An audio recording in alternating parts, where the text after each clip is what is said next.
Hi everyone, I'm Catherine Holloway, and I'm here to talk to you about PCOS, otherwise known as polycystic ovary syndrome. I had a patient who was 30 years old who got diagnosed with PCOS because she was having multiple symptoms such as mood swings. She was angry, crying frequently.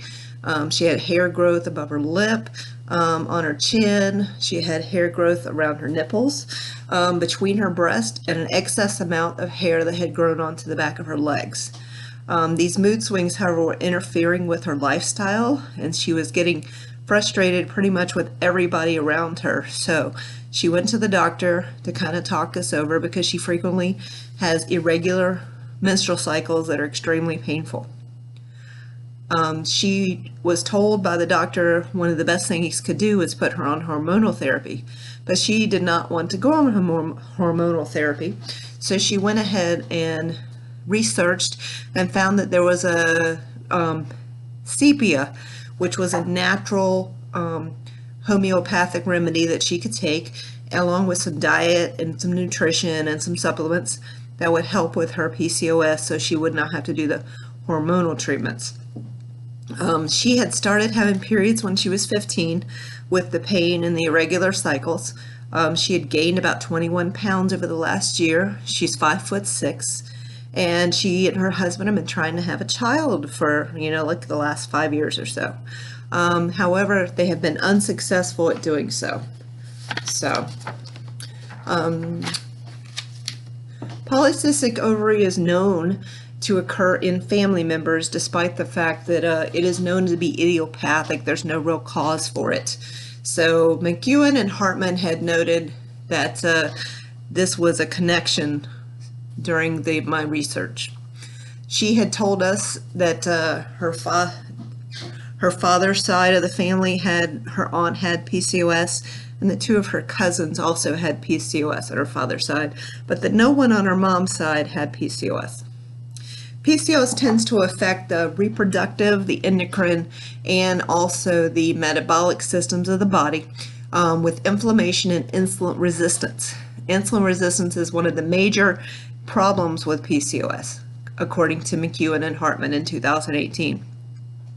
Metabolic syndrome occurs in up to 1/3 of adolescents with polycystic ovary syndrome, and nearly half of the female adults with polycystic ovary syndrome. Polycystic ovary syndrome is considered to be characterized by polycystic ovaries, by ovulation, amenorrhea, hyperandrogenemia, hirsutism, acne, and infertility frequently. It is not only a reproductive condition, but it is a lifelong metabolic disorder, according to McEwen and Hartman. In polycystic ovary syndrome, the undeveloped follicles where the eggs normally sit appear as cysts on the large ovaries. The eggs are not released, and the ovaries are considered polycystic when you look at them by ultrasound, and they are covered with these fluid-filled follicles, according to Miller. The cyst, however, may enlarge. They can go from 2 to 9 millimeters, cause quite a bit of discomfort. They have not been noted to cause cancer. However, they do cause quite a bit of pain, and if they rupture, they can cause pelvic inflammatory disease.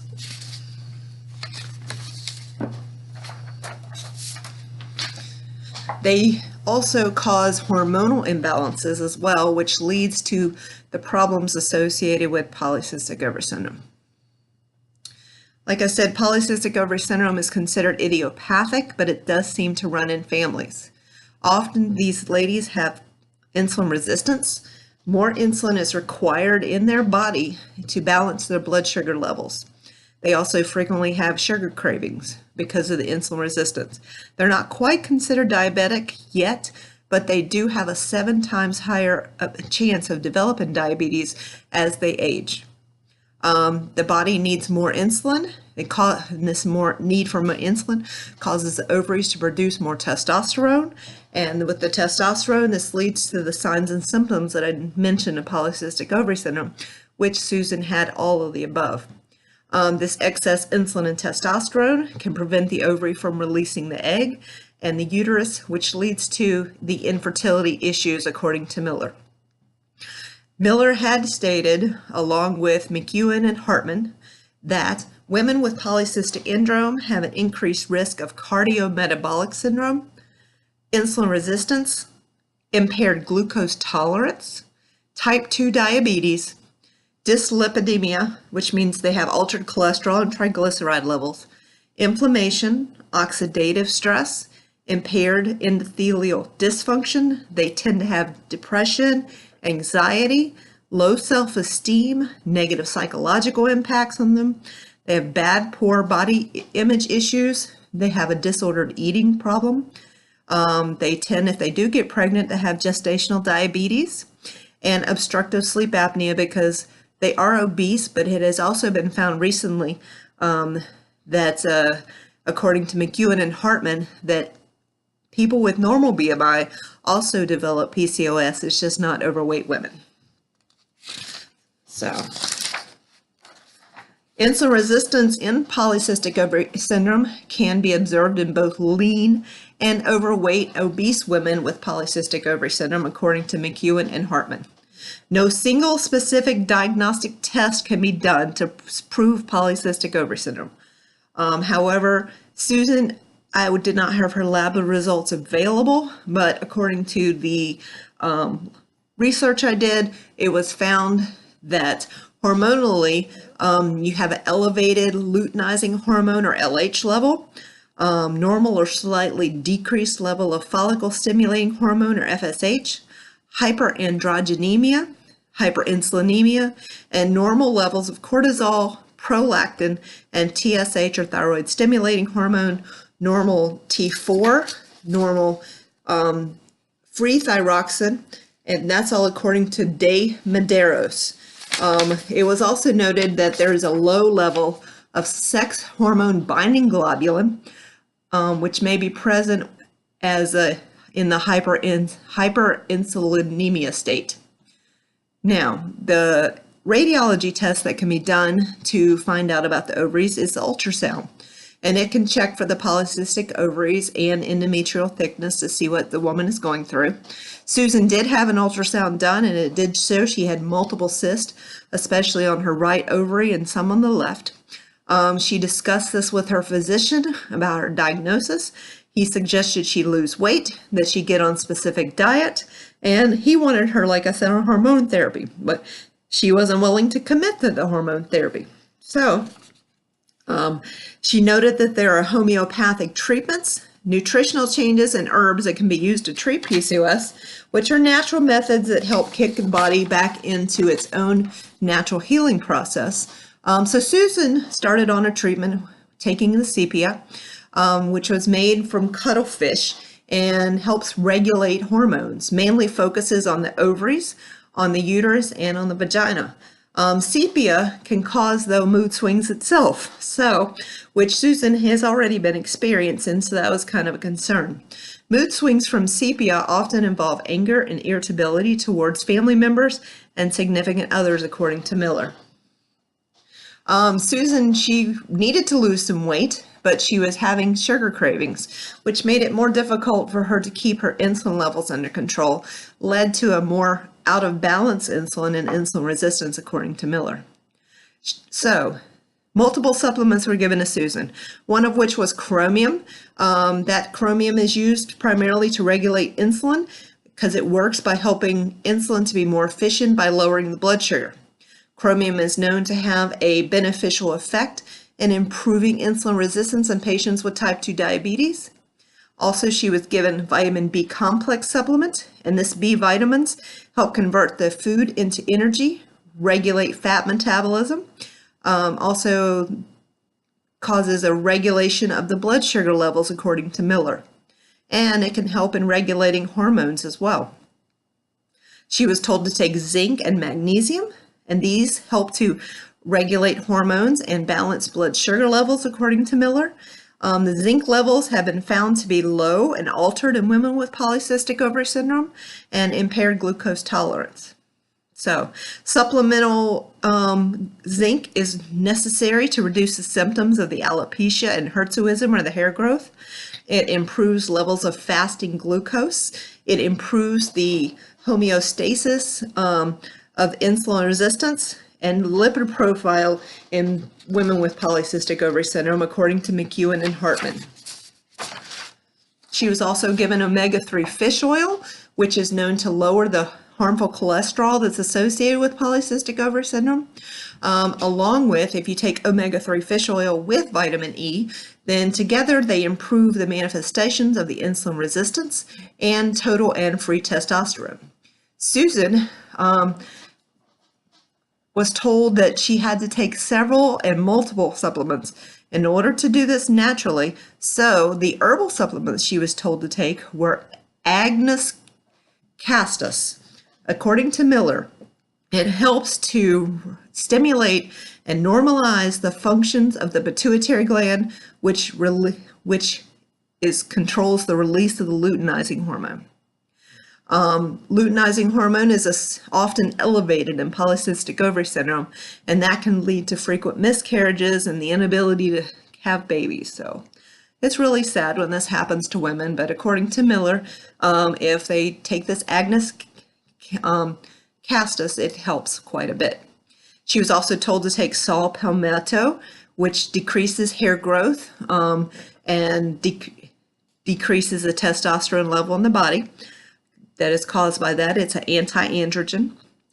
The liver is responsible for breaking down your hormones, so she was told to take milk thistle in order to keep the liver functioning at its best. Now, healthy eating and physical exercise should always be included in a diet for women with polycystic syndrome. So it is vital to maintain a healthy weight and balance the hormone levels in the body, according to McEwen and Hartman. As far as the nurse, she can help with the patient with polycystic syndrome by learning to help her regulate her diet and her exercise, give her information on how to handle this. And then there's also some special diets that the women with PCOS can go on, which tend to kind of help with regulating their insulin levels. They include intermittent fasting, periodic fasting, ketogenic diet, and the Mediterranean diet. They tend to reverse features of the metabolic syndrome, including weight loss. They improve insulin sensitivity. They reduce the oxidative damage that's caused by the oxidative stress. They increase cellular stress resistance, increase resistance to neuronal damage, reduce cognitive impairment, and protection for cardiovascular system, and give them the potential to live longer and healthier lives. Because polycystic syndrome is not something you can cure. It is something that is going to be lifelong for these ladies. Other supplementation that she was told to take was lipoic acid. It helps regulate the glucose and lipid metabolism. It decreases levels of insulin, the glucose. N-acetylcysteine is also another supplement, and it, with the use of Clomid, is recommended for improving the fertility levels of females. Along with a daily probiotic, it helps decrease fasting blood insulin, triglycerides, and LDL in women with polycystic syndrome. Low plasma selenium has been known to be a problem with women who have PCOS. Insufficient levels of selenium result in increased androgen levels, including luteinizing hormone and total testosterone, according to McEwen and Hartman. The effects on the insulin metabolism parameters, triglycerides, and LDL is beneficial when taking selenium to getting back to normal levels. Now, if you take selenium with a probiotic, then it has more beneficial effects on the mental health parameters, so it helps stabilize the mental abilities, helps decrease in the total serum testosterone, the hirsutism, and antioxidant capacity, along with total glutathione and the malondialdehyde levels, which are known to be found in women with PCOS, according to McEwen and Hartman. PCOS women also have a 67 to 85% of women with PCOS have vitamin D deficiency. And it is people with vitamin D deficiency have a risk for insulin resistance, cardiovascular disease, infectious and autoimmune diseases. They have musculoskeletal disorders, cancer, and a decrease in fertility, according to McEwen and Hartman. So, vitamin D supplementation improves the quality of the embryos and significantly gives the woman a higher chance of becoming pregnant and carrying the baby to full term, according to McEwen and Hartman. Another supplementation combination that they suggest is magnesium, zinc, calcium, and vitamin D as a combination. The reason being is it decreases cardiometabolic risk in the women with polycystic ovary syndrome. And the only current main pharmacological agent for PCOS is metformin. Metformin possesses metabolic and reproductive benefits. It causes weight reduction, we normally give it to people with diabetes, so it helps control some of the insulin resistance that women are dealing with. It reduces the androgen levels and restores a regular menstrual period and ovulation, according to McEwen and Hartman. Polycystic ovary syndrome is a syndrome women must live with for the remainder of their lives. The key is to control the symptoms associated with the disease. It often leads to infertility, as is the case with Susan, and it's the number one cause of infertility in women of childbearing age, according to Miller. One of the most frequent causes of secondary amenorrhea and infertility due to chronic anovulation and hyperandrogenism is polycystic ovary syndrome, according to McEwen and Hartman. PCOS can negatively affect the quality of life and the emotional state of the female who would like to have given birth, but this can cause severe depression in a woman who really wants to be a mom and can't do so. There are no definitive studies that have proven that polycystic ovary syndrome and cancer are connected, but there is some thought processes that if you have these cysts in your ovaries, it can eventually turn into cancer. But like I said, there's no proven studies as of yet. Nurses' job is to be respectful of these women, to give them support, to be sensitive to their needs and their healthy life, their lifestyle, their preferences, their cultural needs, their personal sensitivities of all, to help her feel comfortable, despite the fact that these women may feel uncomfortable with their weight, their socioeconomic and ethnic differences. That nurses should offer emotional support and provide the needed education to help these women. Susan was reevaluated 3 months after she started her homeopathic therapy with sepia. She noted that her hair growth had decreased. She was having less food cravings from sweets and carbohydrates, and her mood swings were becoming less and less. She'd lost about 10 pounds. The only problem she was still having was her periods were irregular. She thought she was improving after just 3 months, which is unusual. That's kind of fast for these therapies to work. And she thought her symptoms were 90% better by 5 months after she started the treatments. Now, polycystic ovary syndrome is the most common endocrine disorder found in females of the reproductive age, with a prevalence of up to 20%, according to McEwen and Hartman. Insulin resistance remains the #1 disability of women for women with PCOS, and it results in numerous adverse cardiometabolic effects. They have a higher risk of cardiometabolic syndrome and insulin resistance, among other problems are physical, emotional, and mental health conditions, according to McEwen and Hartman. The goal is to manage these symptoms. You can't control them completely, but you do your best to manage them. There are many homeopathic treatments out there to help with PCOS, but women must be willing to take many supplements on a regular basis, have the patience to wait to see the improvements, because sometimes these improvements take months, much longer than Susan did. But Susan decided to use these non-hormonal homeopathic treatments and did show improvement in her symptoms. Optimum diet and nutrition play a significant role in PCOS because it's important to maintain all your weight levels. So the most important thing they need to focus on is trying to keep that insulin resistance under control and avoiding having sugar cravings and problems that cause issues. Thank you.